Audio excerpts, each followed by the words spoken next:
Lockdown से पहले गीता के घर का नजारा कुछ ऐसा था कि रोहन ऑफिस जाता था और शिविन स्कूल। जिनके घर से जाने के बाद गीता काम खत्म करके बाकी समय आराम करती थी। लेकिन लॉकडाउन के बाद ऑफिस और स्कूल घर में ही खुल गए और इससे गीता का हाल वो तो आपको देखने में ही मजा आएगा। शिविन, ओ शिविन, महाराज उठने के लिए क्या 21 तोपों की सलामी लेंगे? अरे बिस्तर से बाहर निकल, ऑनलाइन क्लास स्टार्ट होने वाली है। अरे तुम भी हद करती हो, स्पीकर की तरह चिल्लाने की क्या जरूरत है? दिख नहीं रहा मेरी कॉन्फ्रेंस चल रही है। अब कैमरा और स्पीकर ऑन कर रहा हूँ, मुझे कोई शोर नहीं चाहिए। इस पर जैसे ही रोहन लैपटॉप का कैमरा और स्पीकर ऑन करता है तभी कुकर की सीटी बजती है। करा लो अब इसे चुप। लॉकडाउन नहीं हुआ, मेरी मौत का फरमान जारी हो गया। दोनों बाप बेटे ने नाक में दम किया हुआ है। ऐसा बोलकर गीता वहाँ से शिविन के कमरे में पहुँच जाती है, जहाँ शिविन अभी भी सो रहा होता है। ओ आलसी, अब अगर 5 मिनट में नहीं उठाना तो आज तेरा गेम और यूट्यूब कैंसिल।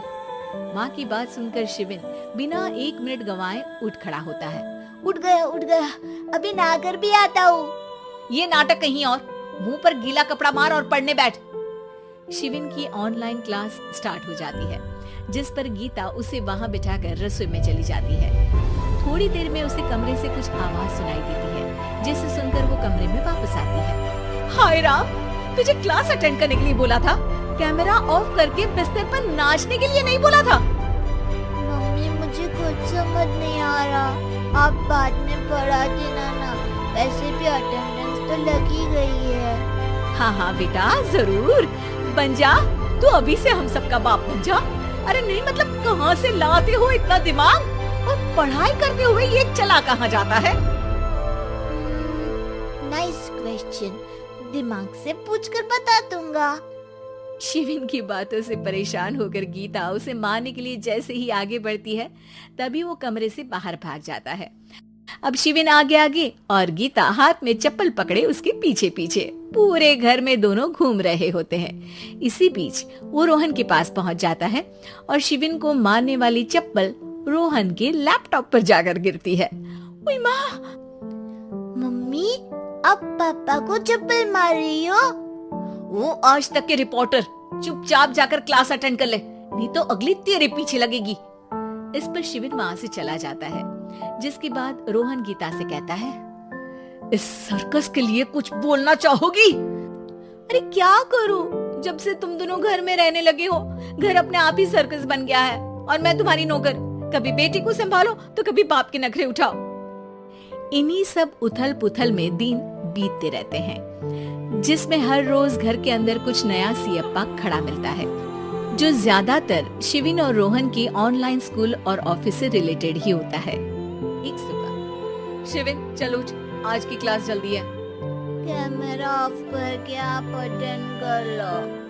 अरे ऐसे छित्तर पड़ेंगे, दादी नानी सब एक साथ याद आ जाएंगी। गीता की लाख मशक्कतों के बाद क्लास तो खत्म हो जाती है, लेकिन उसके बाद शिविन फोन इस्तेमाल करते हुए इंस्टाग्राम रील बनाने लगता है। रसोड़े में कौन था?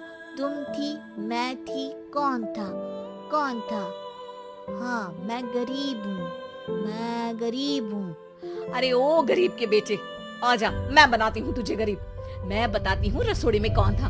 पढ़ाई करने बोलो तो इनकी माँ मर जाती है और ये पागलपंतियाँ जितनी मर्जी करा लो। गीता शिविन को डांट रही होती है, तभी रोहन बीच में बोल पड़ता है, अरे बच्चा ही तो है, इतना गुस्सा क्यों कर रही हो? बेटे का साथ देने की इसी एक कोशिश में अब शिविन के साथ साथ रोहन भी गीता के गुस्से की सूली पर चढ़ जाता है। अगर बेटे पर इतना ही प्यार आ रहा है तो इसे क्लास अटेंड क्यों नहीं कराते, इसका होमवर्क क्यों नहीं कराते? उस समय तो बहुत जल्दी मीटिंग आ जाती है, वो काम मैं करूं और यहाँ इस बेफिजूली की चीज में तरफदारी करके बन जाओ महान। हे भगवान, कोई तो इनके ऑफिस और स्कूल खुलवाओ, मैं इन्हें और घर में नहीं सह सकती। अरे कुछ और मांग लेती, क्योंकि तुम्हारी ये विश इस साल तो पूरी होने से रही, कोरोना। हाय नास पिटे ने जिंदगी ही बर्बाद कर दी।